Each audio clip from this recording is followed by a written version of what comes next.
चलो बच्चों, let's read the question. The question says at anaphase 2 of meiosis each chromosome contains 1 4 DNA, 2 3 DNA, 3 2 DNA, 4 1 DNA. तो question में हमसे पूछा है कि मियोसिस के एनाफेज 2 स्टेज में हर क्रोमोसोम के पास कितना डीएनए होता है. तो सबसे पहले क्या करेंगे, हम इस क्वेश्चन में की कॉन्सेप्ट समझेंगे. इस क्वेश्चन में जो की कॉन्सेप्ट यूज हो रहा है वो क्या है, मियोसिस. मियोसिस क्या होता है, मियोसिस होता है एक रिडक्शन डिवीजन.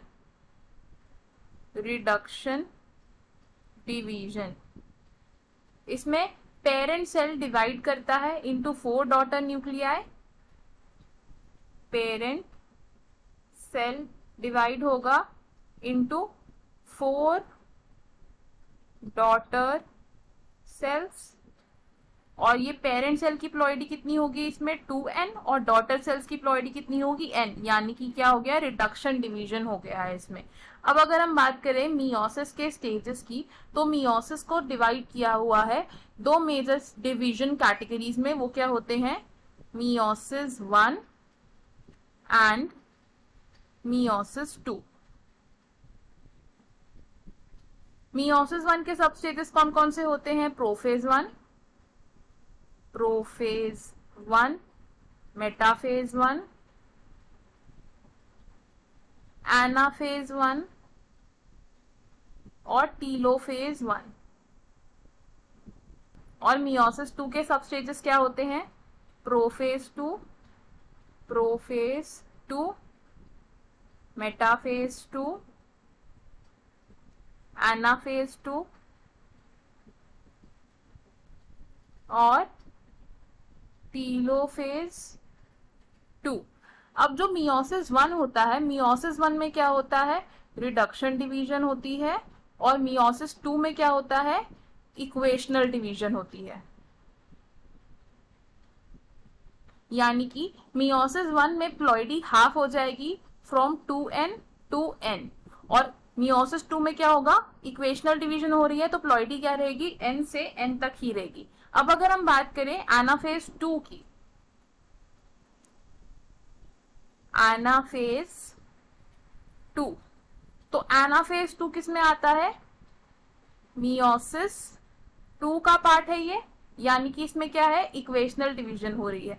अब एनाफेज 2 की स्टार्टिंग कहां से होती है, स्प्लिटिंग ऑफ द सेंट्रोमियर से. क्या होगा इसमें, स्प्लिटिंग ऑफ सेंट्रोमियर. और सेंट्रोमियर की स्प्लिटिंग से जो सिस्टर क्रोमैटिड्स हैं वो ऑपोजिट पोल्स की तरफ मूव करना शुरू कर देंगे.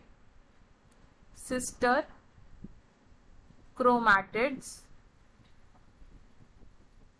Move to opposite poles.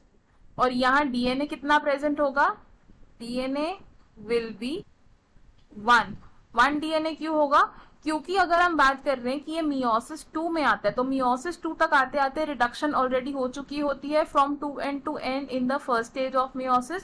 Second stage of meiosis में सभी फेजेस में जो प्लॉइडी है वो n से n ही रह रही है. यानी कि जो डीएनए है वो कितना है, 1 है. तो हमें हमारे क्वेश्चन का आंसर मिल गया. क्वेश्चन में हमसे यही पूछा था, हमारा करेक्ट आंसर क्या होगा इसमें से, ऑप्शन 4, यानी कि 1 DNA in each chromosome. Option 4 is correct. अब देख लेते हैं बाकी ऑप्शंस क्यों इनकरेक्ट है. ऑप्शन 1 से 4 डीएनए, तो एनाफेज 2 ऑफ मियोसिस में हर क्रोमोसोम के पास 4 डीएनए नहीं होंगे, इसलिए ऑप्शन रॉन्ग होगा. ऑप्शन 2 से 3 डीएनए भी प्रेजेंट नहीं होते इन द क्रोमोसोम्स, तो ये ऑप्शन रॉन्ग होगा. ऑप्शन 3 से 2 डीएनए, तो 2 डीएनए प्रेजेंट नहीं होंगे in the anaphase 2 of meiosis, इसलिए ऑप्शन भी रॉन्ग होगा. तो हमारा करेक्ट फाइनल आंसर क्या है, option 4. I hope you understood it well. All the best. Thank you.